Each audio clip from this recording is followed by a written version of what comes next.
ኣብ ምዕራብ ትግራይ ከቢድ ውግእ ይቕጽል ከም ዘሎ ተሓቢሩ ኣብ ልዕሊ ህዝብና ብዝፍጽሞ ዘሎ ደብዳብ ኣየርን ድሮንን ክኽበር ተሓሲቡ ዝነበረ ክብረ በዓል ኣሸንዳ ከም ዝተሰረዘ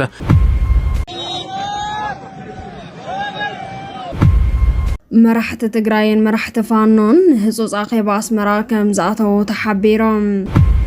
ተቃዋምቲ ሓይልታት RSF ናብ ሰራዊት መንግስቲ ሱዳን ኢዶም መሃብ ቀፂሎም ይርከብለው ላዕሎት ሰብ ስልጣንና ሕወሓትን ወተሃደራውያን ኣዘዝትን ናብ ከተማ ኣስመራ ከም ዘቕንዑ ኤርትራን ሕቡራት ሃገራትን ዘተ ከም ዘካየዱ ተገሊጹ መንግስት ፌደራል ሰራዊት የጽግዕ ኣሎ ትግራይ ዳግማይ ቀልቦ ዓለም ለኸ ሚድያታት ረኺባላ ኣብ ምዕራብ ትግራይ መብረቃዊ ስርሒት ሰራዊት ትግራይ ይቕጽል ከም ዘሎ ተሓቢሮም እቲ ኣብ ምዕራብ ትግራይ ዝተጀመረ መብረቃዊ ስርሒት ሰራዊት ትግራይ ውልቀ መለኸ ኣብይ ኣሕመድ ኣብ ልዕሊ ከተማ መቐለን ካልኦት ከባቢታት ትግራይን ዝወስዶ ዘሎ መጥቃዕቲ ሕነን ምፍዳይ ከም ዝኾነ ተገሊጹ ኣሎ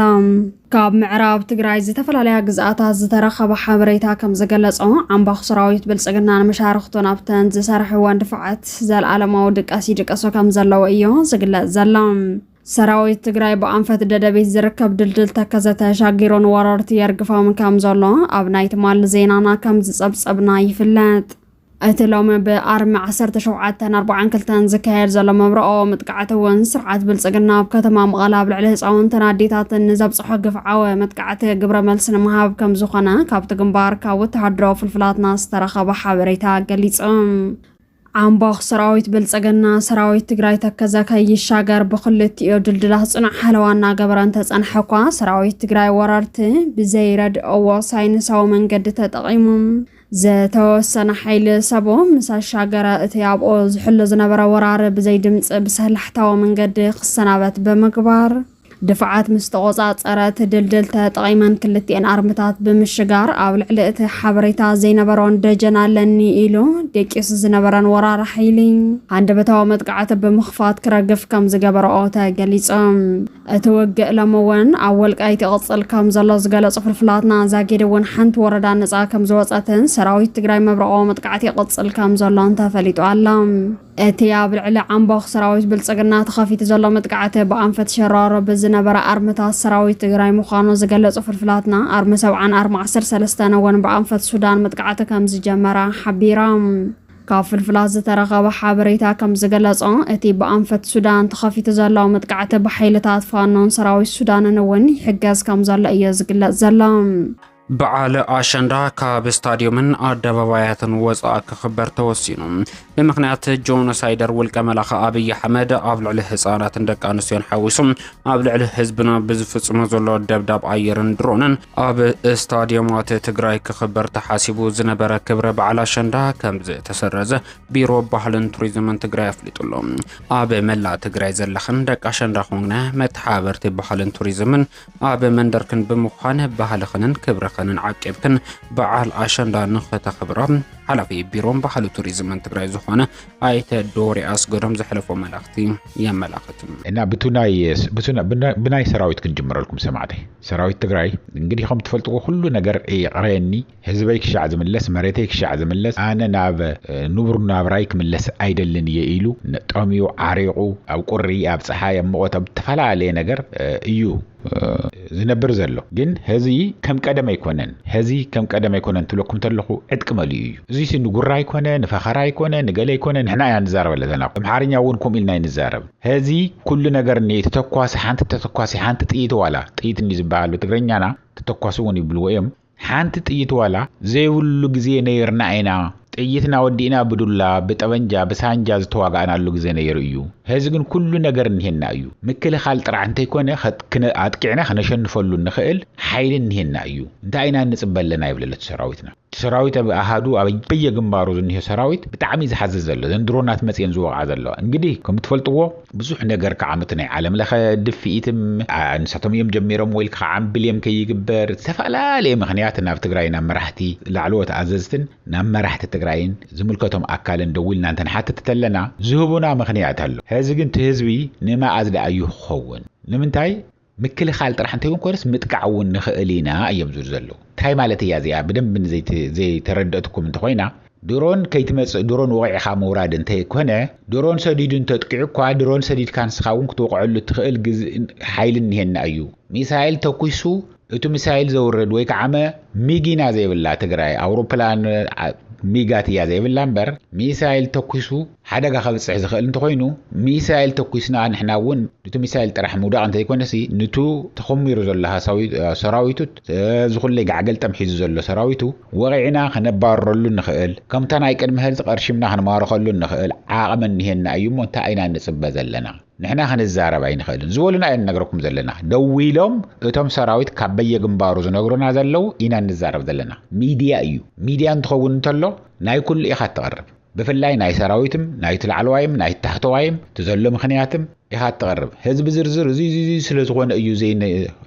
ዘይንእዞም ኢሎም ወፂኦም ዘይክዛረቡ ይኽእሉ እቶም መራሕቲ ትሰራዊት ግን እንታይ ፊል ይገብር ከም ዘሎ እንታይ ይስምዖ ከም ዘሎ ግን ክፈልጥዎ ግን ይግባእ እዩ ነቲ ህዝቢ ትግራይ እውን ቱ ሰራዊት እንታይ ይብል ከም ዘሎ ክፍለጥ ክፈልጠሉ ይደሊ እቲ ሰራዊትና ንዚ እዩ ዝዛረበና ዘሎ ዓቕሚ ስንሄና እዩ ታይናታ ንፅበያ ዘለና መን እዩ ሕደጉ ኢሉ ዝበለደ እንሄው እናበሉ ይሓቱና ስለ ዘለው መራሕቲ ትግራይ ኣዘዝቲ ትግራይ ንኣሃድኹም እውን እመኑ ምክንያቱም እቲ ሰራዊት ኩሉ ነገር ሓዲጉ ምዕራብ ትግራይ ወዲያው ክንቋፀረሉ ህዝብና እዚ ሓድሽ ዓመት ብዝለዓለ ተሓጓስን ፈሽታን ደስታን ኣብ ሑመራ ኸይዱ ዘኽብረሉ ኣሸንዳ ኣብ መቐለ ጥራሕ እንተይኮነ ኣሸንዳ ኣብ አዲስ አበባ ሆቴላት እንተይኮነ ኣሸንዳ ኣብ ጎልጎል ሑመራ እዩ ከኽብሮ ዝደሊ ዘሎ ሓድሽ ዓመት ኣብ ጎልጎል ሑመራ ከኽብሮ እዩ ዝደሊ ዘሎ መስቀል ኣብ ጎልጎል ሑመራ ከኽብሮ እዩ ዝደሊ ዘሎ ሰራዊትና ዓቕሚ እንሄን እዩ ይዝብል ዘሎ ስለዚ እንታይ ኢና ንፅበ ዘለና እንተነኣሰ ነቶም ኣሃድኹም ኣረድዎም ጽቡቕ ነገር ኣይኮነን ኢና ንብል ኣጽዋራት ብሰፊሑ በአንቶኖቭ ማለት ንዘይትፈልጥዎ ይሄ ዝውን ዝዛረብ ዘለኹ ተንዛዓበየ አውሮፕላን እየን ሓደ ግዜ ትዝብለኩም ቱ ናይ ትግራይ ውግእ እናሃለዎ ዓባይ ናይ አሜሪካ ስርሒት ዝኾነት C-27 ድያ ገለመለት ትበሃል ዓባይ አውሮፕላን ኣብቲ መቐለ መዕርፎ ነፈርቲ ጥቃ ወቂዖም ወሪዶምዋ ነይሮም ከም ዝነበሩ ኣብቶም ዝነበሩ ኣዘዝትም ይኹን ገለም ይኹን ኣብቲ ሓምሽም ቀሪዮም እዮም ብዙሓት ጀነራላት ናይ ዓብይ ኣሕመድ ኣብቲ ሓምሽም ቀሪዮም እዮም እንሳ ተሓምሽሽት ናይ አሜሪካ ስርሒት ዝኾነት እያ ውልቀ መላኽ አብይ አሕመድ ለው ምዕለት 15-12 ወርሒ 2018 ዓመተ ምህረት እውን ኣብ ትግራይ ደብዳብ ድሮን የካይድ ከም ዘሎ ዝግበር ዘሎ ወፍሪ ጌጋ ምዃኑ ካብ መንግስቲ ትግራይ መረጋገጽ ተዋሂቡ ኣላ አብይ አሕመድ ሞቲያ ዝናፍቐት እንጨዋስ አፍንጫ ደሞ ተሳላም ከም ዝበሃል ትማሊ ኣብ ውሽጢ ከተማ መቐለ ኣብ ልዕሊ መንበሪ ኣብያተ ብዝፈጸሞ ደብዳብ ኣብ ልዕሊ ህፃውንትን ኣዴታትን ጉድኣት ከም ዘብፅሐ ይፍለጥ ሎሚ ድማ ኣብ ከባቢ ኩሓ ሰሜን እዝ እናተባህለ ዝፅዋዕ ሰፈር ደብዳብ ይፍጽም ኣሎ ዝብል ሓበሬታ ጌጋ ከም ዝኾነን እቲ ዝስማዕ ዘሎ ድምፂ ናይ መሰቦ ሲሚንቶ ፋብሪካ ናይ ደማሚት ድምፂ ከም ዝኾነን ተገሊጹ ኣሎ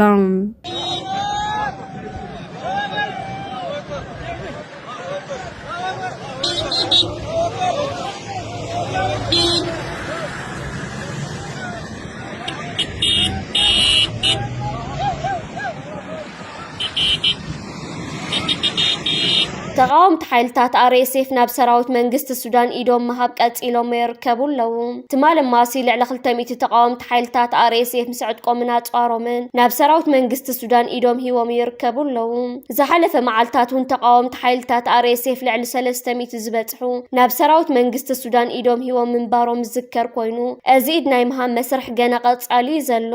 እዚ ኩነታት ዘረጋግጾ ሓደ ሓቂ እንተዳሃልዩ ተቃውምቲ ሓይልታት RSF ኣብዚ ሕጂ እዋን ሙሉ ብሙሉ ይበታተኑ ምህላዎም እዩ ገለ ካብቶም ትማል ማሲ ናብ ሰራዊት መንግስቲ ሱዳን ኢዶም ዝሃው ተቃውምቲ ሓይልታት RSF ኣብዚ ሕጂ እዋን ክልተ ዓበይቲ ጸገማት የጋጥሞም ከም ዘሎ ተናዚዞም ይርከቡ ኣለዉ እቲ ቀዳማይ ዝበጽሖም ዝነበረ ዝብላዕን ስተን ደው ከም ዝበለ እቲ ካልኣይ ከዓ ነቲ ሰራዊት ዝእዝዝ ዝነበረ ማእከላይ ኮማንድ ብሓምዳን ዳጋሎ ዝምራሕ ዝነበረ ኣብዚ ሕጂ እዋን ርክባቱ ምስቲ ሰራዊት ተበቲኹን ተበታቲኑን ይርከብ ከም ዘሎ ንመራኸቢታት ሱዳን ሓቢሮም ይርከቡ ኣለዉ እዚ ከዓ ብዶባት ሊብያን ጫድን ከም ፍጻሙን ብዶባት ኢትዮጵያ ቢሉ ናብዞም ተቃውምቲ ሓይልታት ዝበጽሕ ዝነበረ ዝተፈላለዩ ሎጂስቲክን መሳርሒታትን ብሓይሊ ኣየር ናይ ሱዳን ይዓኑ ምህላውን ናብ ውሽጢ መሬት ሱዳን ከምቲ ዝድለ ከኣቱ ከምዘይከኣለን እዩ ትማሉን ብወገን ሊብያ ቢሉ ናብ ውሽጢ መሬት ሱዳን ከኣቱ ዝተሓሰበ ዝተፈላለዩ መሳርሒታት በኣስታት 200 መካይን ዝተጻዕነ ሓይሊ ኣየር ናይ ሱዳን ምስ ግብጺ ብምትሕብባር ኣብ ልዕሊ ስጉምቲ ከምዝወሰደ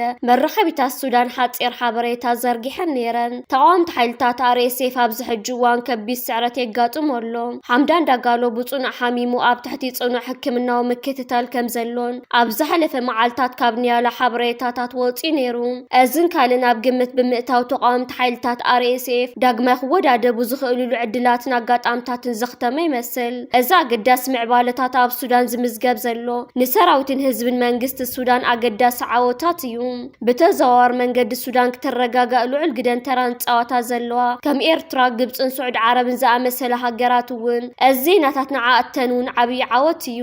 መንግስት ፌደራል ሰራዊት የጸግሓለው ሸነኽ በራሕለን ሸኸትን ቆቦን ዝረአ ዘሎ ሓድሽ ወታደራዊ ምዕባለ መጠንቀቕታ ኤርትራን ህዝቢ ትግራይ እውን ተዋሂብሎም ኣብ ሸነኽ በራሕለ ሸኸትን ቆቦን ሓድሽቲ መካናይዝድ ክፍለ ሰራዊታት ኢትዮጵያ ናብ ትግራይ ይጽጋዕ ከም ዘሎም ዓበይቲ ምንቅስቓሳት ሰራዊት ከም ዘሎ እዩ ሓበሬታታት ዘመላኽቱ እዚ ሰፊሕ ወታደራዊ ምንቅስቓስ ዝረአየሉ ዘሎ ግንባር እግረኛ ሰራዊት ሓዊሱ በዝሒ ናይ ኩናት መኻይን ድማ ይረኣያ ኣለዋ እቲ ዘሎ ምዕባለ ስዒቡ ኣብ ዝሶም ዝረአ ዘሎ ብዘመናዊ ኣጽዋራት ዝተሓገዘ ውቃዓት መጥቃዕታት ደብዳብ ኣየራት ሓዊሱ ነቲ ዝቕጽሉ ዘለው ደብዳባት ከዛይዶ ይኽእሉ ዝብል ስጋታት እውን ይረአሎም ብፍላይ ድማ ብድሕርቲ ብትማል ዕለት ሃቢሉ ኣብ ከተማ መቐለ ዝተኻየደ ደብዳብ ድሮን እቲ ተስፋ ተነቢሩሉ ዝነበረ መንገዲ ሰላም ዘጸልመተ ከም ዝኾነ ዝሕብሩ ፍልፍላት ህዝቢ ልዑል ጥንቃቐ ክገብር ድማ ቢሮ ጉዳያት ኮሙኒኬሽን እውን መልእኽቲ ኣሓሊፉ እዩ ምስ ዝወሃብ ዘሎ መጠንቀቕታታት ተኣሳሲሩ ድማ ካብ ብወገን ስርዓት ግደፍ ዝግንሑ ማሕበራት ኤርትራ ዝወፀ መጠንቀቕታ እውን ኣዘራራቢ ኮይኑሎም መንግስቲ ኤርትራ ድሕርቲ ምስ መንግስቲ ትግራይ ብዝተፈጥረ ጽምዶ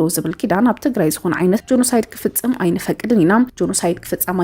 ኢና 360 ዲግሪ ትዕጽው ትግራይ ድሕሪ ሕዚ ኣይክትህሉን እያ ዝብል መልእኽታት ከሕልፍ እዩ ተራእዩ ነቲ ትግራይ ከምጻእ ዝኽእል ነቲ ትግራይ ክመጻእ ዝኽእል ወራር ድማ ሰራዊት ትግራይ ሰራዊት ኤርትራን ክምክትዎ ምዃኖም ሰራዊት ኤርትራ ኣብ ጎኒ ትግራይ ከም ዝስለፍ ድማ ኣፈኛ ስርዓት ህግደፍ ዝኾነ ኣወል ስዒድ እውን ዕላው ጌር ነይሩ ነዚ ስዒቡ ድማ ጽሒቁ ዘሎ ደብዳባት ድሮን መንግስቲ ኤርትራን ህዝቢ ትግራይ መጠንቀቕታ ዝሃበ እንትኸውን ብትማል ዕለት ሃቢሉ ካብ ሓይሊ ኣየር ኢትዮጵያ ዝተፈነወ ደብዳብ ክቕጽል ምዃኑ ድማ ንዝውን ህዝቢ ጥንቃቐ ክገብር እዩ ኣተሓሳሲቡ ዘሎ እቲ ብመናውራን ስርዓት ኤርትራ ዝተወዘዐ ሓበሬታ ቃል ብቓል ከም ዝብሎ ካብ 7 ፍርኣን ክሳብ 8 ኣብ ዘሎ ግዜ ካብ ደብረ ዘይት ንመጥቃዕቲ ትመጽእ ድሮን ስለዘላ ህዝቢ ትግራይ ልዑል ጥንቃቐ ክገብር ይበለት ሓበሬታ ኣብቲ ብብዙሓት ሕቶታት ዘበገሰ ሓበሬታ ናይ መንግስቲ ኤርትራ እቲ ደብዳብ ቅድሚ ምፍጻሙ ድማ ካብ ደብረ ዘይት ትብገስ ንትግራይ ተጥቅዕ ዘላ ምባሉ ኣብቲ ዘሎ ውዒ ረስኒ ድማ ብላሕሎት መሪሕነት ይሳተፉ ምህላው ዘመላኽቱ ዝብሉ ተንተንቲ እውን ኤርትራ ነቲ ብመንግስቲ ኢትዮጵያ ዝፍጸም ዘሎ መጥቃዕቲ ምኹናና ድማ ኣዘራረቡን ገይርወሎ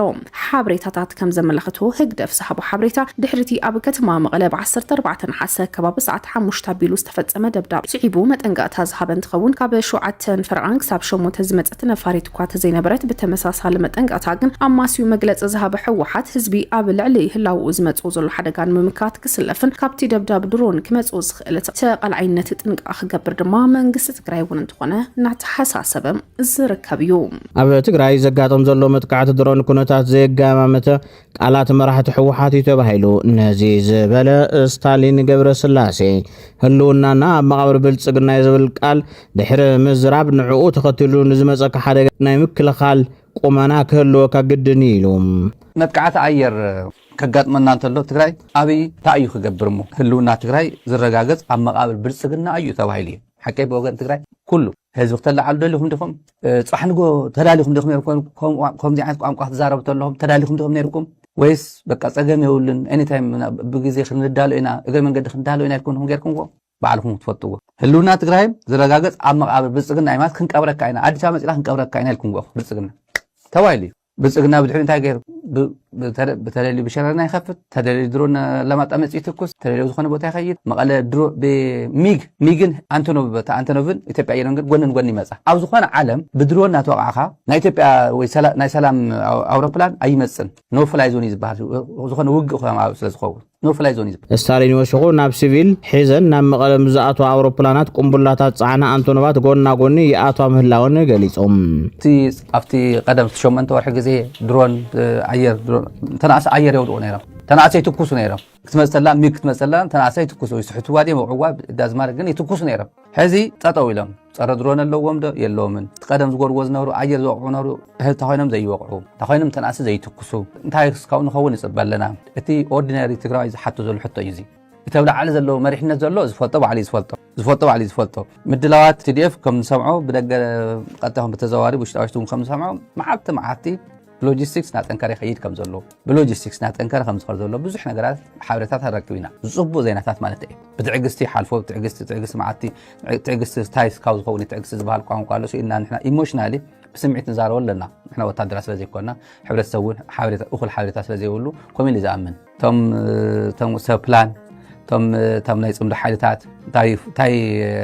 ክገጥሞ ከም ዝኽእል ይፈልጦ እዩ ብልፅግና እንታይ ገጥሞ ከም ዘሎ እንታይ ይሓስብ ዘሎ ንፈልጦ ኢና እቲ ሰብኣይ ኣብታ ሲቹዌሽን ሩም እዩ ዝሓድር ዝውዕል ሰማዕናዮ ብዚኣ ሓለፈት ብዚኣ ናይ ሻዕብያ ብዚኣ ሓለፈ ትድፍ ብዚኣ ሓለፈ ሓበሬታ ኣብ ሲቹዌሽን ሩም እዩ እናተኸታተለ ዝሓድር ኢሎምዎ መረዳእታ ዘለና ትማል እውን ኣብ ከተማ መቐለ ብዘጋጠመ ናይ ድሮን መጥቃዕቲ ኣብ ልዕሊ ሰላማውያን ሰባት ጉድኣት ከም ዘውረደ ተረጋጊጹሎም ኣብ ስራሕና ከለኹ እያ ድሮን ኣብ ምንም እዚኣ ኣለዎ ዝበሃል ኣብነበረ ሕብረተሰብ እናሃለና እዩ ትሪኦ ዘለኻ ድንገት ተፈጢሩ ኣነ እዚ ከፍ ኢለ መሃለኹ ምስ ደቀይ አሁን ሃለና ካብ መጽያ ለዲያትና ረባዒላ ዛና ፈሪሱ ምን ነገር ካብለለ ፈልጦ ይዘረጊን አቃውዚ ቆልሕ ዘነራ አንድ ቤት ያው ሰብቶ ይና ሕክምና ዝኸደን ይሄ ገዛው ትርአዩ በሙሉ ይፈሪሱ በሙሉ ነው የለ እጃነ ለመላጋ ከፈና ያደርጋ ወጪ ነው ዛና ፈሪሱ ምስለቀኝ አለሁ በቃ ስራ ጎደንች ብሽቴ መስለን ነይሩ ዘሮብትየና ይብትየና ይዩ በዛኔ ያማ ድንጋጽ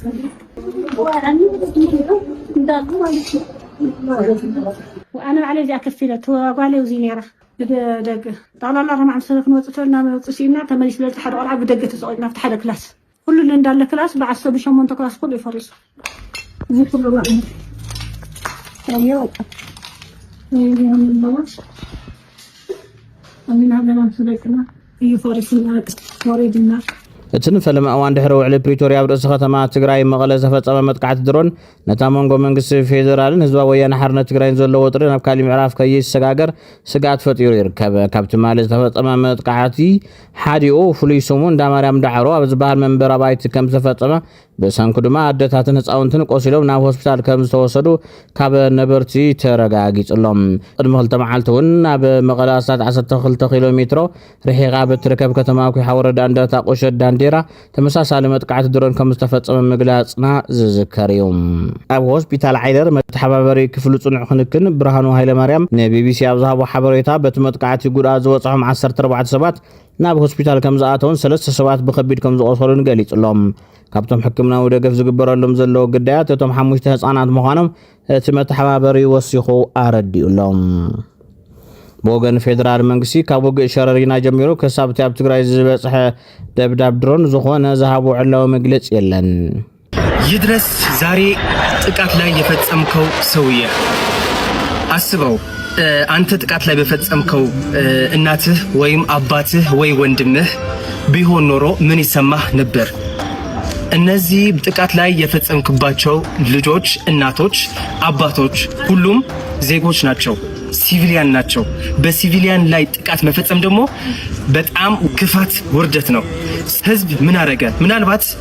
ይሄ ህዝብ በአዲስ አበባ ላይ ቢፈነዳ ወይ ደግሞ በባህር ዳር በአዳማ በሁሉም አቅጣጫ በኢትዮጵያ በሙሉ በሌሎች ዓለሞች በሙሉ ቢፈነዳ ህዝብ ነው ህዝብ ሲሞት ያሳምማል ህዝብ ላይ የሚነጣጠር ጥቃት አሁንም ማውገዝ አለብን ይሄንን የፈጸማቸው ታጣቂዎች ይሁን የመንግስት አካል ማለት ነው በጣም በታሪክ ላይ አሻራ ሬድ ላይን ማለፍ እንደሆነ ማወቅ አለባቸው ህዝብ ላይ ያናጣጠረ ጥቃት ተገቢነት እና ተቀባይነት የለውም ህዝብ ቀይ መስመር ነው بمغنيات بعد شنداب كتب مغرب ካብ نحاس 15 ክሳብ نحاس 18 2018 ዓ.ም ساعات 10 ተኸልተ ወጋሕታ ክሳብ 4 ሰዓት ምሸት ተሽከርከርቲ ፈጺሙ ዕጹብ ዝኾነ መንገዲ መተሓላለፍ አንፈታት ተገሊጾም ኣብዚ ግዜ ዓበይቲ ናይ ጽዕነት መካይን ናብ ቀዳማይ ወያነ ምእታው ይኽልክል መኪናታት ብዝተቐመጠሎም አንፈት በኣሸጎዳ ኩሓን ውቕሮን ክወጻእ ትእዛዝ ተዋሂብሎም ካብ ሓውዜን ኣደባባይ ናብ ሮማናት ሃፀይ ዮሃንስ ቤተ መንግስቲ ናብ የተባበሩት ማድያ ከምውን ካብ ሮማናት ናብ ሚላኖ ዝወሰዱ መንገድታት ንዝኾነ ተሽከርከርቲ ፈፂሞም ዕፅዋት እዮም ብተወሳኺ ሞተር ሳይክል ኤሌክትሪክ ሳይክልን ካብ ሰሜን ዓይደር ሓወልቲ ዓዲ ሽንድሑን ሓድነት ናብ ከተማ ምእታው ምኽልካሎምን ናይ ታክሲ ፌርማታ ለውጡ ተገይረሎም ላዳ ታክሲታት ግን ካብ ሮማናት አደባባይ ተላዒለን ካብ ዝተኸልከለ ቦታ ወፃኢ ክሰርሓ ይኽእላየን ተባሂሉሎም ሓላፊ ቁጥጥር ሓደጋ ትራፊክ ኢንስፔክተር ይብራህ ሓድጉ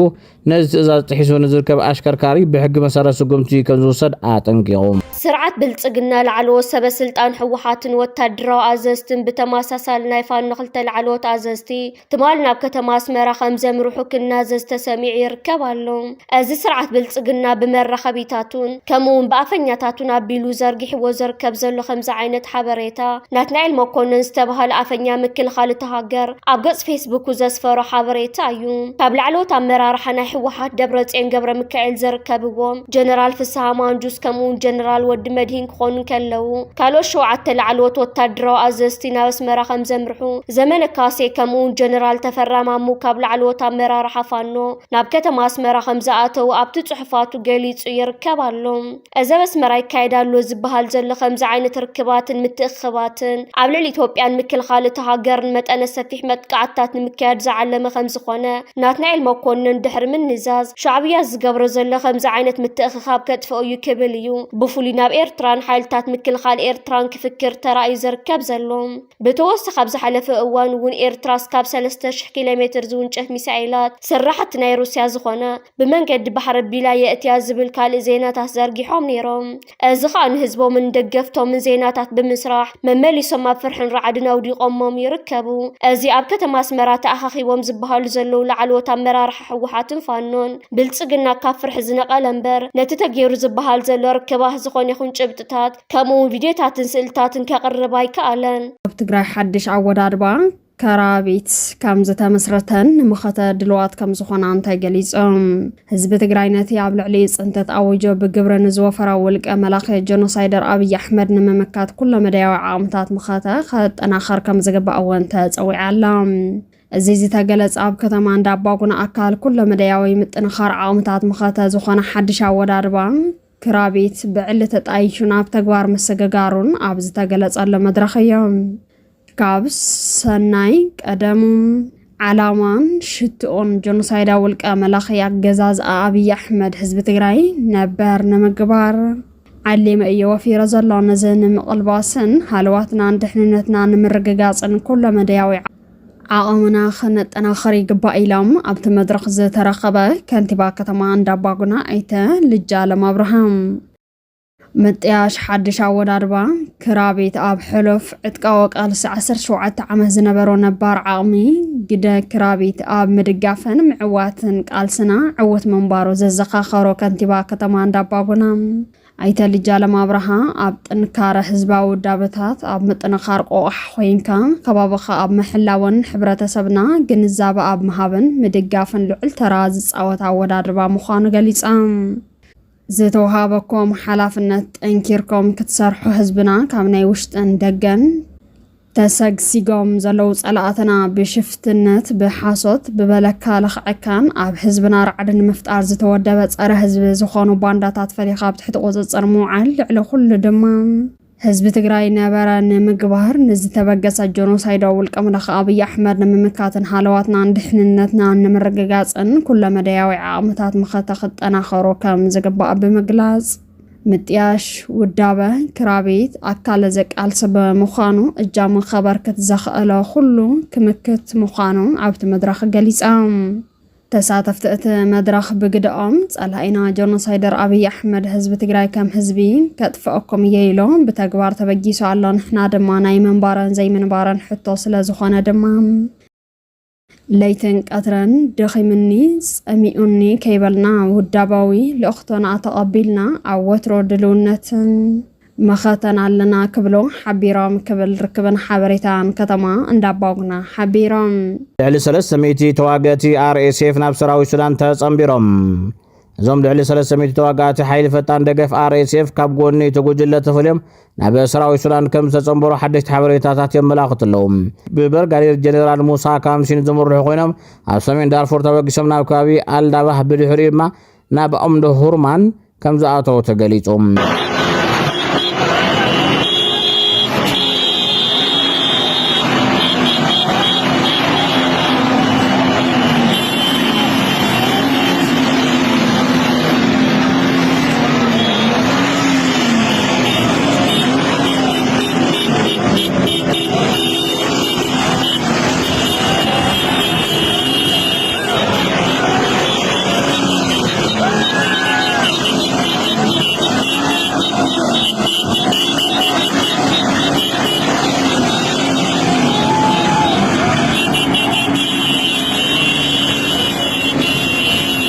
እዚ ምጽምባር ግን ከቢድ ተቃውሞ ልዕልሎ ገለ ዳርፉራውያን ዕጡቃት ተሓለቕት ሰብኣዊ መሰላትን እቲ መራሒ ካብ ከበባ ሙሳድን ከተማ አልፋሽር ኣብ ተፈጸሙ ቅትለታት ካልኦት ሕሳሳትን ተሳትፎ ነይርዎም ኢሉ ይኸሰም ኣሎ ብፍላይ ድማ ምስ ወገን ቀይርካ ናብ ሰራዊት ምጽምባር ካብ ተሓታት ነዘድሕን መንገዲ ክኸውን የብሉን ዝብል ጻውዒት ቀሪቡሎም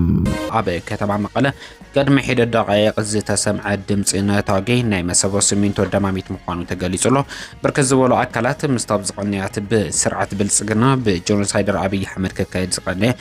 መጥቃዕታትን ደብዳባት ድሮን ብምትሓዝ እቲ ዝተሰምዐ ነታጊ እውን ድሮን ዝብል ስጋት ፈጢሩሎም ከም ዘሎ ድሕሪ ምጥቃስዩ ቤት ጽሕፈት ጸጥታ ከተማ መቐለ እቲ ዝተሰምዐ ድምፂ ነታጊ ኣብ መሰቦ ሲሚንቶ ዝተሰምዐ ናይ ደማሚት ድምፂ ምዃኑ ኣረጋጊጹሎም ሓይልታት ጥምረት ስርዓት ብልጽግና ንምእላይ ምድላዋት ከም ዝወድኦ ክግለጽ ዝጸንሐ እንትኸውን ብኣንፈት ሕሙራን ብኣንፈት ቤሻንጉልን እቲ ጥምረት ከም ዝተጀመረን ጥሙር ሓይሊ ሓቢሩ የጠቅዕ ከም ዘሎን ካብተን ግንባራት ዝተረኸበ ሓበሬታ የረድም ሓይልታት ጥምረት ብኣንፈት ቤሻንጉል ጎመዝ እውን ኣብ ልዕሊ ሰራዊት ብልጽግናን መሻርክትን መጥቃዕቲ ምጅማሮም ዓኸናት ዜና እናጸብጸባ ይርከባ ስለዚ ድማ ውልቀ መላኺ ኣብይ ኣሕመድ ኣብ ልዕሊ ህዝቢ ትግራይ ዝጀመሮ ናይ ጽንተት ፕሮጀክትን ምዝዛም ኣብ ልዕሊ ህፃውንትን ኣዴታትን ትግራይ ናይ ድሮን ደብዳብ ይካይድ እኳ እንተሃለወ ፈዳይ ሕነ ዝኾነ ሰራዊት ትግራይን ሓይልታት ጽምዶን ብዝወስድዎ ዘለዉ ዝተናበበ መጥቃዕቲ ሰራዊት ይረግፍን ይብተንን ከም ዘሎ ካብ ዝተፈላለዩ ግንባራት ዝተረኸበ ትኩስ ሓበሬታ ይገልጽ እዚ ከም ዘይለንሃለወ መንግስቲ ትግራይ ህጹጽኒ ሓገዝ ግዘ መልእኽቲ ከም ዘመሓላለፈ ተሓቢሮም መንግስቲ ትግራይ በአማኑኤል አሰፋ ገይሩ ኣብ ዘመሓላለፈ ህጹጽኒ ሓደጋ ግዜ መልእኽትን ኩሉ ኣብ ሃገር ውሽጢ ዝርከብ ህዝቢ ትግራይን ዲያስፖራ ትግራይን ዝተመሓላለፈ መልእኽቲ እንትኸውን ህዝቢ ትግራይ ክልተ መማረጽ ጥራሕ ከም ዘለዎ ገሊጹ ኣላ እቲ ሓደ መማረጽ ተቓሊስካ ህልውናኻ ምርግጋጽ እንትኸውን እቲ ካልኣይ መማረጽ ድማ ሱቕ እናርኣኻ ምጥፋእ ከም ዝኾነ ኣማኑኤል አሰፋ ገሊጹ ኣላ ስለዚ ድማ ህዝቢ ትግራይ ካብ ዝጸነት ኩሉ አንጻር ስርዓት ብልጽግና ክልዓል ናይ ህጹጽ ናይ ሓደጋ ግዜ ጸዊዕ ኣላ ኣማኑኤል አሰፋ ወሲኾ ትግራይ ብዘመን ብልጽግና ቅድሚ 50 ዓመታት ናብ ዝነበረት ኩነታት ከም ዝተመለሰት ገሊጹ ኣላ እዚ ከም ዘይለንሃለወ ብዶክተር ደብረጽዮን ዝተመርሐ ላዕለዋይ ኣመራርሓ ትግራይን ብዘመን የካሲ ዝመርሕ ላዕለዋይ ኣመራርሓ ፋኖን ውሳነ ጉዳይ ኣስመራ ከም ዝኣተው ተሓቢሮም እቲ ጉዕዞ ድሕሪ መጥቃዕቲ ድሮን ምዃኑ ዝገለጹ ፍልፍላትና ሰራዊት ትግራይን ሓይልታት ፋኖን ናብ ሙሉእ መጥቃዕቲ ኣብ ዝኣትውሉ ጉዳይ ምክክር ንምክያድ ከም ዝኾነ ካብ ምሽጥራዊ ፍልፍላትና ዝተረኸበ ሓበሬታ የረድእ ፋኖ ኣብ ሰሜን ሸዋ ወሎ ጎጃም ሓዊሱ ኣብ ክልል ኦሮሚያ ወለጋ እውን መጥቃዕቲ እናፈጸመ እንትኸውን ምስ ሰራዊት ትግራይ ኮይኑ ስርዓት ብልጽግና ንምእላይ ብዘለዎ ልዑል ድሌት ካብ ሓይልታት ጥምረት ብቐዳማይ ደረጃ ከም ዝምደብ ተፈሊጡ ኣላ ሓይልታት ፋኖ ወልድያ ከም ዝተቆጻጸሩ ተሓቢሮም ሓይልታት ፋኖ ኣብ ወሎ ኣብ ዘካይድዎ ዘለዉ መጥቃዕቲ ጎቦታት ዘበል ሓዊሱ ካልኦት ወሰንቲ ስፍራታት እናተቆጻጸሩ ከም ዘለዉ እንዳተገለጸ ይርከብ ሰራዊት ብልጽግና ኣብ ስትራቴጂክ ጎቦታት ዘበል ድፍዓቱ ኺዒቱ ክጽበን ተጸንሐ እኳ ብዘይ ሓሳቡ ኣንፈት ብሓይልታት ፋኖ ብዝተኸፈተለ መጥቃዕቲ እናተደምሰሰ ከም ዝርከብ ካብቲ ግንባር ዝተረኸበ ሓበሬታ ይገልጽ بتماساسال منجد حيلتات فارنا ኣብ ዙርያ ወልድያ ብዘካይድዎ ዘለዉ መጥቃዕቲ ኣብ ዙርያ ወልድያ ዝነበረ ዓምቦኽ ሰራዊት ብልጽግና ከም ቆጽል ክረግፍ ከም ዝገበርዎ ተገሊጹ ኣላ ነዚ ሲዕዎ ድማ ካብ ዙርያ ወልድያ ሃዲሙ ናብ ከተማ ወልድያ ንዝኣተወ ተረፍ መረፍ ሓይሊ ብልጽግና ብሰላማዊ መንገዲ ኢዱ ንክህብ ከም ዝተነገሮ ተሓቢሩ ኣላ ሓይልታት ፋርና ውሽጢ ከተማ ኮይናት ምክያድ እታ ከተማ كعنوا سلازخ الكابتي ترف مرف حيل ملسي صبيو كم زلو ايو زغلق زلا ኣብ መንጎ ኢትዮጵያን ኣሜሪካን ኣብ ወተሃደራዊ መዳይ ዝግበር ምትሕብባር በዝምልከት መንጎ ላዕለዎት ወተሃደራውያን ሰበስልጣናትን ክልተ ሃገራት ርክባት ይካየድ ኣብ ዘለወሉ ግዜ ብዋና ዳይሬክተር ርክባት ወፃኢን ወተሃደራዊ ምትሕጋዝን ሚኒስትር ምክልኻል ኢትዮጵያ ሜጀር ጀነራል ተሸመ ገመቹ ዝተመርሐ ላዕለዋይ ልኡኽ ናብ ሕቡራት መንግስታት ኣሜሪካ ዑደት ብምግባር ኣብ ሚኒስትር ምክልኻል ኣሜሪካ ወይ ፔንታጎን ምስ ላዕለዎት መራሕቲ ሚኒስትር ምክልኻል ኣሜሪካ ከም ዝተዘራረበ ተገሊጹ። እቲ ናይ ኢትዮጵያ ልኡኽ ዝመርሐ ሜጀር ጀነራል ተሸመ ገመቹ ኣብታ ኣብ ኣሜሪካ ዝገበረ ዑደቱ ምስ ምክትል ጸሓፊ ሚኒስትር ምክልኻል ኣሜሪካ ንጉዳያት ኣፍሪቃ ፔንታጎን ብሪያን ጄ ኤሊስ ከም ዝተዘራረበን ወተሃደራውን ዲፕሎማስያውን ምትሕጋዝ ክልቲአን ሃገራት ናብ ሓድሽን ዝለዓለን ምዕራፍ ንምስጋር ድማ ስምዕ ከም ዝተበጽሐን ተገሊጹ። መራሕቲ ሚኒስትር ምክልኻል ክልቲአን ሃገራት ትካላዊ ምትሕጋዝ ንምስፋሕን ስትራቴጂካዊ ምውህሃድ ብዝበለጸ ንምሕያልን ስምዕ ገይሮም ከም ዘለዉ ዝተገለጸ ኮይኑ እቲ ኩሉ መደያዊ ስትራቴጂካዊ ሽርክነት ሃገራዊ ረብሓታት ሓበራዊ ጥቕምታት ንምርግጋጽ ከምኡውን ሓበራዊ ምትእማን ብምድልዳል ነባሪ ምትሕጋዝ ምስራት ኣብ ቀርኒ ኣፍሪቃን ብሓፈሻ ድማ ኣብ ሰፍሒ ዞባ ምብራቕ ኣፍሪቃ ነባሪ ሰላም ፀጥታን ምርግጋእን ንምርግጋጽ ዝግበር ሓበራዊ ጻዕርታት ምዕዛዝ ኣብ ዝብሉ ዓበይቲ ጉዳያት ዝተመርኮሰ ዘተ ከም ዘካየዱን ስምዕ ከም ዝገበሩን ተገሊጹ። እዚ ሚኒስትርታት ምክልኻል ኣሜሪካን ኢትዮጵያን ገይሮሞ ዘለዉ ስምዕ ድማ ብቕልጡፍ ኣብ ግብሪ ንምውዓል ክልታዊ ርክብ ሚኒስትርታት ምክልኻል ናይ ክልቲአን ሃገራት ክዓብን ክዓዘዝን ከም ዘለዎ እዮም ስምዕ ገይሮም ዘለዉ። ብተወሳኺ እቲ ናይ ኢትዮጵያ ወተሃደራዊ ልኡኽ ምስ ካልኦት መራሕቲ ሚኒስትር ምክልኻል ኣሜሪካ ሰፊሕ ዘተ ኣካይዱ ምህላው እውን ተገሊጹ ኣሎ። ከም ዝፍለጥ ኣብ ዝሓለፈ ቀረባ መዓልትታት እውን ብሚኒስትሪ ምክልኻል ኣሜሪካ ዝተለኣኸ ልኡኽ ንናይ ኢትዮጵያ ሰራዊት ኣብ ምዕቃብ ሰላም ስልጠና ንክህብ ናብ ኢትዮጵያ ኣትዩ ነይሩ እዩ። ተቃዋምቲ ሓይልታት RSF ናብ ሰራዊት መንግስቲ ሱዳን ኢዶም ምሃብ ቀፂሎም ይርከቡ ኣለው። ትማል ኣማስዮ ልዕሊ 200 ተቃዋምቲ ሓይልታት RSF ምስ ዕጥቆምን ኣፅዋራቶምን ናብ ሰራዊት መንግስቲ ሱዳን ኢዶም ሂቦም ይርከቡ ኣለው። ዝሓለፈ መዓልትታት ተቃዋምቲ ሓይልታት RSF ልዕሊ 300 ዝበፅሑ ናብ ሰራዊት መንግስቲ ሱዳን ኢዶም ሂቦም ምንባሮም ዝዝከር ኮይኑ እዚ ኢድ ናይ ምሃብ ኩነታት ጌና ቀጻሊ ዘሎ። እዚ ኩነታት ዘረጋግጾ ሓደ ሓቂ እንተዳሃልዩ ተቃዋምቲ ሓይልታት RSF ኣብ ባይታ ሙሉእ ብምሉእ ይበታተኑ ምህላዎም እዩ። ገለ ካብዞም ትማል ኣማስዮ ናብ ሰራዊት መንግስቲ ሱዳን ኢዶም ዝሃቡ ተቃዋምቲ ሓይልታት RSF ኣብ ባይታ ክልተ ዓበይቲ ጉዳያት ኣጋጢሞም ይርከብ ከም ዘሎ ተናዚዞም ይርከቡ ኣለው። እቲ ቀዳማይ ዝበዝሖም ዝነበረ ዝብላዕን ዝስተን ደው ከም ዝበለ፣ እቲ ካልኣይካ ነቲ ሰራዊት ዝእዝዝ ዝነበረ ማእከላይ ኮማንድ ብሓምዳን ደጋሎ ዝእለን ዝምራሕን ኣብዚ ሕጂ እዋን ርክባቱ ምስቲ ሰራዊት ዛሕቲሉን ተበቲኹን ይርከብ ከም ዘሎ ንመራኸቢታት ናይ ሱዳን ሓቢሮም ይርከቡ ኣለው። እዚ ካቲ ብዶባት ሊብያን ጫድን ከምኡውን ብዶባት ኢትዮጵያ ኣቢሉ ናብዞም ተቃዋምቲ ሓይልታት ዝበፅሕ ዝነበረ ዝተፈላለዩ ሎጂስቲክን መሳለጥያን ብሓይሊ ኣየር ናይ ሱዳን ይዓኑን ብሓይሊ ኣየር ናይ ሱዳን ተፃወታት የጋጥሙ ስለ ዘሎ ናብ ውጭ መሬት ሱዳን ከምቲ ዝድለ ካኣቱ ይከኣለን። ትማል እውን ብወገን ሊብያ ኣቢሉ ናብ ውጭ መሬት ሱዳን ካኣቱ ዝሓሰበ ዝተፈላለየ መሳለጢ ብኣስታት 200 መካይን ዝተጫዕነ ሓይሊ ኣየር ናይ ሱዳን ምስ ግብፂ ብምትሕብባር ኣብ ልዕሊኡ ስጉምታት ከም ዝወሰደ መራኸቢታት ናይ ሱዳን ሓፂር ሓበሬታ ዘርጊሐንን ኣስፊረንን ነይረን። ተቃዋምቲ ሓይልታት RSF ኣብ ባይታ ከበድ ስዕረታት የጋጥሞም ኣሎ። ሓምዳን ደጋሎ ብፅኑዕ ሓሚሙ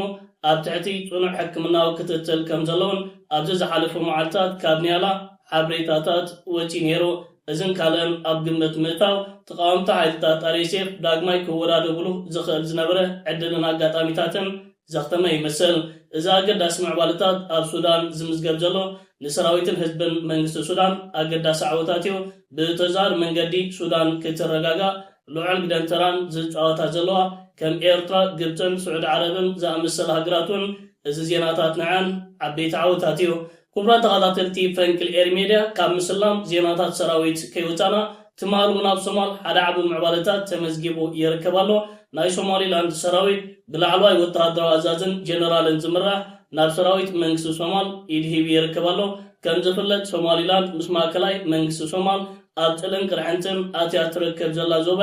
እዛ ዞባ ብእስራኤል ከም ሃገር ኣፍልጦ ምስተዋሃበት ካልኦት ሃገራት ኣፍልጦ ከባያን እናተባሃለ እዩ። እቲ ተኣምነሉ ዝነበረት ሰራዊታ ናብ ሰራዊት መንግስቲ ሶማል ተፀንቢሩ ዝርከብ ዘሎ። እዚ ከዓ ንሶማሊላንድ ነቲ ከተካይዶ ፀንሐት ሓደገኛ ምንቅስቃስ ደው ዘብለን ዝገትእን ኮይኑ ኣሎ። ህዝቢ ሶማል በቲ ትማሊ ኣጋጢሙ ዝርከብ ዘሎ ከምዚ ዓይነት ዓበይቲ ፍጻሜታት ሓጎሱ እናገለጸ ይርከብ። ንሕብራት ኢማራት ዓረብን ንእስራኤልን ከምኡውን ኢትዮጵያ ዘይሕጉዝ ዜናታትን ምዕባለታትን ኤርትራን ሕቡራት ሃገራትን ዘተ ከም ዘካየዱ ተገሊጹ። ኣምባሳደር ሶፊያ ተስፋ ማርያም ምስ ሚኒስተር ሮግቨር ፒየር ሉስ ምክትል ሕቡራት ሃገራት ኣብ ምምስራት ሰላም ተራኺባ ከም ተዛተየት ተሓቢሩ። ክልቲኦም ወገናት ኣብ ምምስራት ሰላም ቀርኒ ኣፍሪካ ዘተኮረ ዘተ ከም ዘካየዱ እውን ኣብ ኤክስ ዝወፀ መግለፂ ክሕብር እንከሎ ኣብ መንጎ ሃገራት ቀርኒ ኣፍሪካ ቅኑዑን ኣብ ስትራቴጂ ዝተመርኮሰ ዘተ ክካየድ ግዜ ዝጠልቦ ምዃኑ ኣብቲ ኣብ ቤት ጽሕፈት ኣምባሳደር ሶፊያ ተስፋ ማርያም ዝተካየደ ርክብ ምሕባሩ እውን ተገሊጹሎ። ኣብ ቀርኒ ኣፍሪካ ህዝቢ ካብ ቤት ንብረቱ ተመዛቢሉ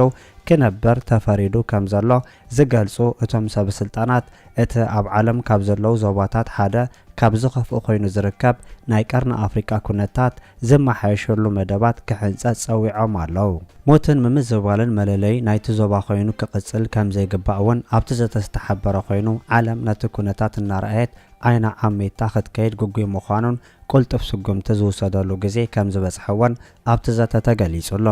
ኤርትራ ኣብ ቀርኒ ኣፍሪካ ንዘሎ ሃዋህው ሰላማዊ ፍታሕ ንምምጻእ ክሰርሖ ፀንሐት ክትቅፅል ምዃና ቋሚት ወኪል ኤርትራ ኣብ ሕቡራት ሃገራት ኣምባሳደር ሶፊያ ተስፋ ማርያም ዝሓበረት ክትከውን እንከላ ኣህጉራውያን ትካላት ሰላም ንምምጻእ ኩሉ ዘድሊ ክገብሮ ምምሕፃና እውን ተሓቢሩ።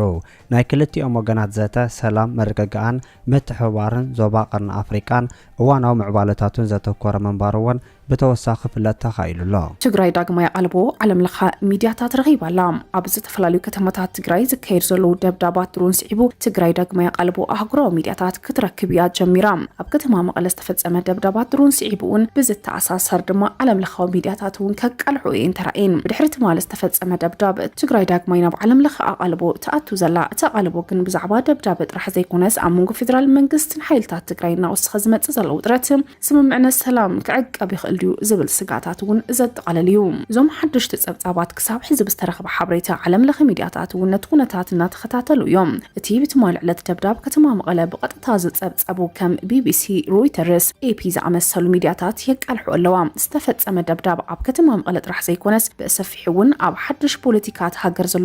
ውጥረት ትግራይ ዝግበር ዘሎ ዓለም ለኸ ክትትል እውን አካል ኮይኑሎም። AFP, Agence France Press, Africa News, BBC News, Reuters, Al Jazeera ነቲ ምዕባለ ዝከታተሉ ዘለዋ እንትኾና CNN, The Guardian, Deutsche Welle, VOA, France 24 and Africa News ብሰበር እውን ከመሓላልፎ እየን ተራእየን። ኩናት ትግራይ ካብ ዝሓለፉ ዓመታት ጀሚሩ ኣብ ዝኸይደሉ እዋን እቲ ጎንፂ ናብ ኢትዮጵያ ውሽጣዊ ጉዳያት ጥራሕ ከይኮነስ ዓለም ለኸ ሚድያታት ተቃልቦ ዝገበራሉ ዓብዩ ኣህጉራዊ ጉዳይ እውን እዩ። ብፍላይ ድማ BBC፣ Reuters፣ Associated Press፣ Al Jazeera፣ CNN ከምኡውን ካልኦት ዓለም ለኻዊ ሚድያታት ብዛዕባ ሰባው ቅልውላው ስደትን ጥሕሰት ሰባው መሰላት ኩነታት ነበርቲ ትግራይ ዘርዚረን እውን ጸብጺበን እየን። ከምኡውን ሓደ ኢኮኖሚያዊ መጽናዕቲ እውን ቢቢሲን ኤፕን ሮይተርስን ከም ቀንዲ ናይ ምዕራባውያን ሚድያታት መርኣያታት ገይሩ ንኣቀራርባ ኩናት ትግራይ ዝመርመረ እዩ። እቲ ዝዓበየ ብድሆ ግን ናይ ሓበሬታ ምሕጻው ከም ዝነበረ ድማ ዝሕበር። ኣብ ዝሓለፈ 2013 ዓ.ም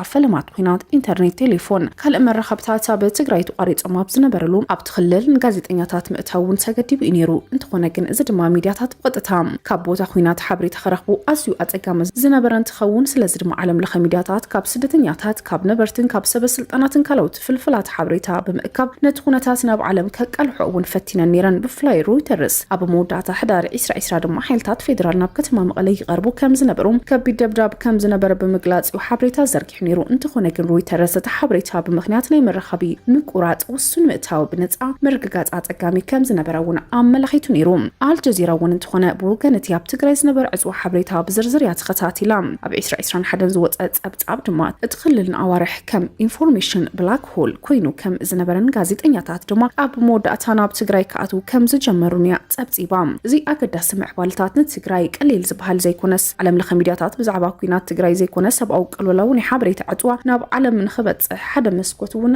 ኮይኑ ነይሩ። ኣብ ተመሳሳሊ ግዜ ኣቀራርባ ዘን ሚድያታት ከም ዝፈላለኳ እንትሕብራ ብፍላይ ኣብ ዝሕዚ ሰዓት ዝረአ ዘሎ አካዳሚያዊ መጽናዕታት BBC፣ CNN፣ Al Jazeera፣ CGTN ኣብ 2020 ክሳብ 2025 ንጎንፅታት ኢትዮጵያ ኣብ ኣቀራርባ እውን ዝፈላለያን ክትንትና ከለዋ እውን ዝረኣያ እየን። እቲ መጽናዕቲ ኣብ ትግራይ ዝነበረ ኩናት ካብ ካልኦት ጎንፅታት ኢትዮጵያ ንላዕሊ ኣቃልቦ እውን ረኺቡ ዘሎ። ኣብዚ ሕዚ ሰዓት እውን እንትኾነ ኣብ ትግራይ ዝነበረ ኩናትን ቅድሚ ሕዝን እውን ካብ ጎንፅታት ኢትዮጵያ ብዝዛይደ ድማ ኣቃልቦውን ረኺብሎም ኣብ ኩናት ትግራይ ዓለም ለኸ ሚድያታት ሓበሬታ ናብ ዓለም ንምብጻሕ ናብ ሰብኣዊ ቅልውላው ኣቃልቦን ምስሓብ ከምኡ እውን ንዝተፈላለዩ ክስታት ንምስድናድ ኣገደስቲ ግደ እዩ ነይርዎን እንተሎም ግን ኣብ መቐለ ዝተፈጸመ ተባሂሉ ዝተጸብጸበ ደብዳብ ድሮን እንደገና ብዓለም ለኸ ሚድያታት ይሽፈን ኣሎ ትግራይ ዳግማይ ኣቃልቦ ዓለም ለኸ ሚድያ ክትረክብ ምጅመራ ድማ ነቲ ቃልሲ ዘጠናኽር ክኸውን ከም ዝኽእል እውን ስርዓት ብልጽግና ላዕለዎት ሰብ ስልጣን ናይ ሕወሓትን ወተሃደራውያን ኣዘዝትን ብተመሳሳሊ ናይ ፋኖ ክልተ ላዕለዎት ኣዘዝቲ ትማሊ ናብ ከተማ ኣስመራ ከም ዘቕንዑ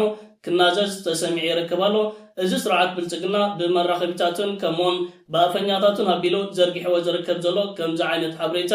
ናትናኤል መኮነን ኣፈኛ ምክልኻል ናይቲ ሃገር ኣብ ገጻት ፌስቡክ ኣስፊርዎ ዝርከብ ዘሎ ሓበሬታ እዩ ካብ ላዕለዎት ኣመራርሓ ናይ ሕወሓት ደብረጽዮን ገብረ ሚካኤል ዝርከቦም ጀነራል ፍስሓ ማንጆስ ከምኡውን ጀነራል ወዲ መድህን ክኾኑ ከለው ካልኦት 6 ላዕለዎት ወተሃደራውያን ኣዘዝቲ ናብ ኣስመራ ከም ዘቕንዑ ዘመነ ካሴን ከምኡውን ጀነራል ተፈራ ማሞ ካብ ላዕለዎት ኣመራርሓ ናይ ፋኖ ኣብ ከተማ ኣስመራ ከም ዝኣተው እዩ ኣብዚ ፀብጻባቱ ገሊጹን ጠቒሱን ዝርከብ ዘሎ እዚ ኣብ ኣስመራ ዝካየድ ዘሎ ከምዚ ዓይነት ርክባትን ምትእኻባትን ኣብ ልዕሊ ኢትዮጵያን ምክልኻል ናይቲ ሃገርን መጠነ ሰፊሕ መጥቃዕትታት ንምክያድ ዝዓለመ ከም ዝኾነ ናትናኤል መኮነን ድሕሪ ምንዛዝ ሻዕብያ እዚ ዝገብሮ ዘሎ ከምዚ ዓይነት ምትእኻብ ከጥፍዎ እዩ ክብል እዩ ንእግረ መንገዱ ናብ ኤርትራን ናብ ሓይልታት ምክልኻል ኤርትራን ፈኸራታት ክሕልፍ ተራእዩ ዝርከብ ዘሎ ከም በዓል ናትናኤል መኮነን ወግሐ ፀብሐ ኣብ ፌስቡክን ትዊተርን ብምምጻእ ዘይከውን ሓበሬታታት ክዘርግሑ ጠኒሖምን ኣለውን ብፍሉይ እዚ ተፈጢሩ ዝርከብ ዘሎ ጥምዶን ርክባትን ንናይ ፕሮፓጋንዳ መሳርሒታት ናይ ስርዓት ብልጽግና ኣብ ጭንቀትን ዓቕሊ ጽበትን ካብ ዘውድቖም ልዕሊ 1 ዓመት ኣውቲሩሎ እዚ ኣብ ከተማ ኣስመራ ተኣኻኺቦም ዝበሃሉ ዘለዉ ላዕለዎት ኣመራርሓ ናይ ሕወሓትን ናይ ፋኖን ብልጽግና ካብ ፍርሒ ዝነቐለ እምበር ነቲ ተገይሩ ዝበሃል ዘሎ ርክባትን ምትእኻባትን ዝኾነ ይኹን ጭብጥታት ከምኡውን ቪድዮታትን ስእልታትን ከቐርብ ኣይከኣለን ነዚ ሓበሬታ ናትናኤል መኮነን ምስ ዘርግሖ መራኸቢታት ናይ ስርዓት ብልጽግና ፍርሕን ሻቕሎትን ዝዓብለሎ ነቲ ዜናታት መመሊሶም ክዘርግሕዎ ንከታተልን ንዕዘብን ኣለና ኣብዚ ዝሓለፉ መዓልትታት ኤርትራ ክሳብ 3000 ኪሎ ሜትር ዝውንጨፍ ሚሳይላት ስራሓት ናይ ሩስያ ዝኾነ ብመንገዲ ባሕሪ ቢላ የእትያ ዝብል ካልእ ዜናታት ዘርጊሖም ምንባሮም ዝከር እዩ እዚ ኸኣ ንህዝቦምን ንደገፍቶምን ዜናታት ብምስራሕ መመሊሶም ኣብ ፍርሕን ራዕድን ኣውዲቖሞ ይርከቦ ተፈጢሩ ዝርከብ ዘሎ ጥምዶን ርክባትን ንስርዓት ብልጽግና መርዘም ኮይንዎ ይርከብ እዚ ኣብ ከተማ ኣስመራ ተኻይዱ ዝበሃል ዘሎ ከምዚ ዓይነት ርክባት ንስርዓት ብልጽግናን ን4 ኪሎን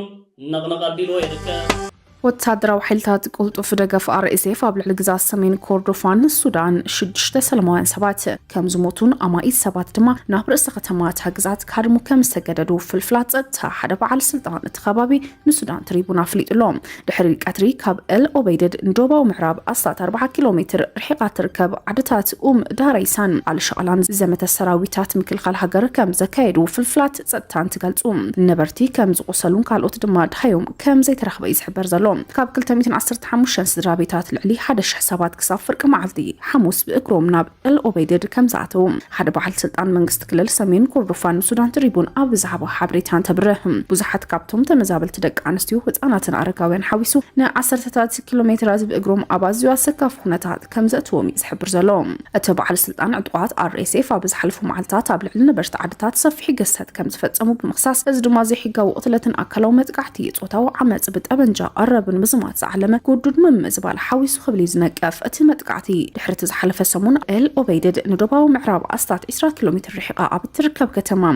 ኣርዳ ዝተፈጸመ መጥቃዕቲ ብምዃኑ 18 ሰባት እውን ሞይቶም 17 ድማ ቆሲሎም ልዕሊ 300 ስድራ ቤታት ድማ ተመዛቢሎም እቶም ሓድሽቲ ዝመፁ ሰባት ኣብ ልዕሊ 100,000 ተመዛበልቲ መጽለልን ህጹጽ ምግብን ዝህባ 8 ልዕሊ ዓቐን ፀቕጥታት ዘለወን መዓስከራት እውን ፀቕጢ ሓይሎም ኣለዉ ኣብ መላእ መዓስከራት መንበሪ ከባቢታት ኤል ኦበይደድ ኣብ ዝሕዚ እዋን 1.3 ሚሊዮን ዝግመቱ ተመዛበልቲ ከም ዘተኣናግድ ኮሚሽን ሰብኣዊ ረድኤት ሰሜን ኮርዶፋን እውን እናፍለጠ ዝርከብ እዩ ኣብ ክልል ትግራይ ዝካየድ ዘሎ መጥቃዕቲ ድሮን ንሰፊሕ ኩናት መበገሲ ይኸውን ከም ዘሎ ተገሊጹ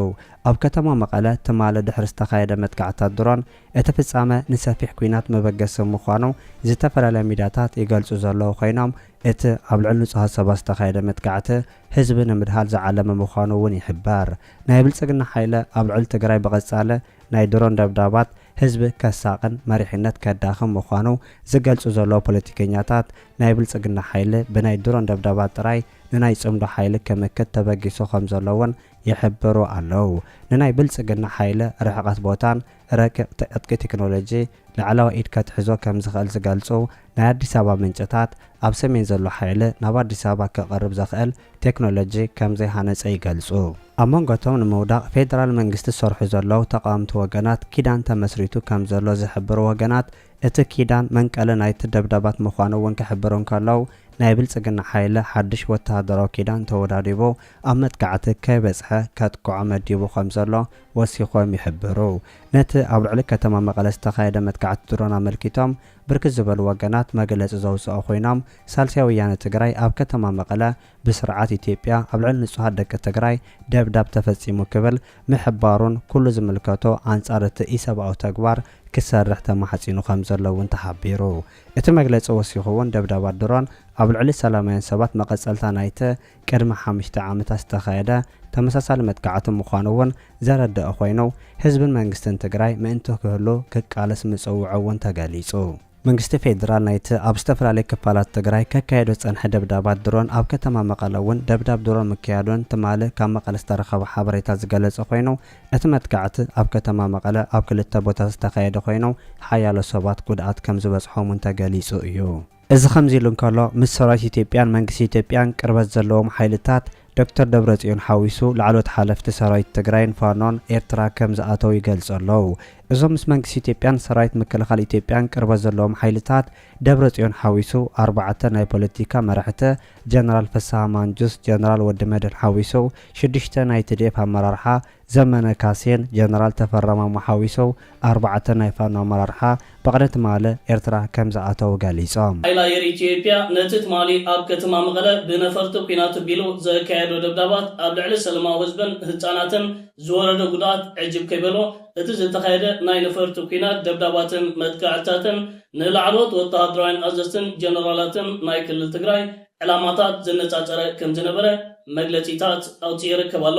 ሓይሊ ኣየር ኢትዮጵያ ብመንገዲ ኣፈኛታቱን መርበባት ሓበሬቱን ዘርጊሕዋ ኣብ ዘሎ ሓበሬታ ኣብ ከተማ መቐለ ዝግበር ዝነበረ ምንቅስቃሳት ናይ ላዕሎት ወተሃደራውያን ኣዘዝትን ሰበስልጣን ሕወሓትን ንዕኦም ዘነጻጸረ ዕዉት መጥቃዕትታት ከም ዘካየደዩ ሕፍር ከይበለ ክዛረብ ተሰሚዑ እቲ ትማሊ ኣብ ውሽጢ ከተማ መቐለ ዝተፈጸመ ደብዳባት ን13 ቆልዓ ሰበይቲ ዝርከብዎም ሰባት ክሃስግ ከም ዝኻለ ካብ ውሽጢ መሬት ትግራይ ሓበሬታን ዜናን ወፂኡ ነይሩ። ሓይሊ ኣየር ኢትዮጵያ ነቲ ኣጋጢሞ ዝርከብ ዘሎ ከምዚ ዓይነት ፍሽል ዝኾነ ደብዳባት ንዕኡ ንምድባት እዩ ንላዕሎት ወተሃደራውያን ኣዘዝትን ሰበስልጣን ሕወሓትን ዘነጻጸረ መጥቃዕትታት ከም ዝነበረ ካልእ ሓበሬታታት ክዘርጋሕ ዝረአ ዘሎ።